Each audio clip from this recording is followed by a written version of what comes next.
What's up, everyone? Welcome to the Power Play with CJ. I want to focus in on John Blum playing pretty well, having himself a pretty good game tonight for the Minnesota Wild, and what it means going forward. Now, it's no secret I'm a huge John Blum fan. I remember I first became a fan of him when Nashville drafted him back in '07. From Rancho Santa Margarita, California. It was like, wow, and really followed his development after that. With the U.S. World Junior Team and with the Vancouver Giants. I just remember in high school, I used to stay up and you get the radio feed from Vancouver, him, Evander Kane.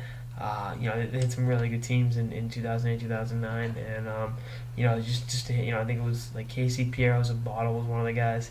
He was just I remember listening to those games on the radio on my computer radio, and James Wright ended up playing for Tampa. I'm just looking up the roster now, but I remember hearing those names. I was like, wow, and I was like, this kid's gonna be a stud for Nashville, and and it just hasn't worked out. It's been a 5 year kind of odyssey for him, and just you draw it up one way it happens, and that's life. Whether you're a hockey player, college student, as I found out, the last week or so, it doesn't happen the way you plan it, and there's been a lot of adversity from Blum. He's overcome a lot personally and on the ice, and it's the personal battles he's gone through that help make him able to overcome what he's going through this season. I thought he was going to be a lock to make the Wild, and I'm spending most of the year in the minors, but due to almost necessity. His numbers in the minors weren't great: 29 points in 54 games, minus 13.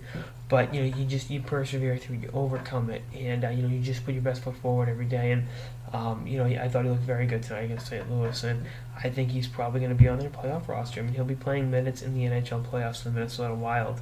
I when I was with over the summer, I was talking to Charlie Coyle. He asked me about what I thought about Blum and Nito Niederreiter, and I said they'll both help you.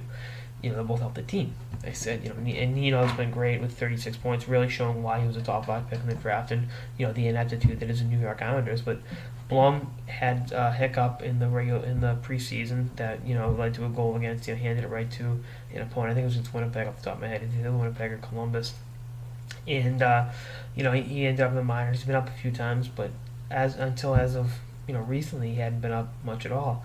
Now he's playing. I'm not gonna say big minutes, but he's out there consistently, and I still think there's a future in the NHL for him. He's only 25 years old, and I really hope he does well. He's a guy I've been rooting for a long time, and just seeing him out there is awesome. And again, you draw up your life, your hockey career one way, and it happens another, and there's no shame in that. And I still think Blum can be a consistent NHL player, which is a lot more than you can say for a lot of people. So, John Blum, best luck in the playoffs. You have your biggest fans rooting you on, and that's all I got in this episode of the Power Play with CJ on John Blum's play as of late. Stay tuned for episodes through the season and beyond. Later, guys.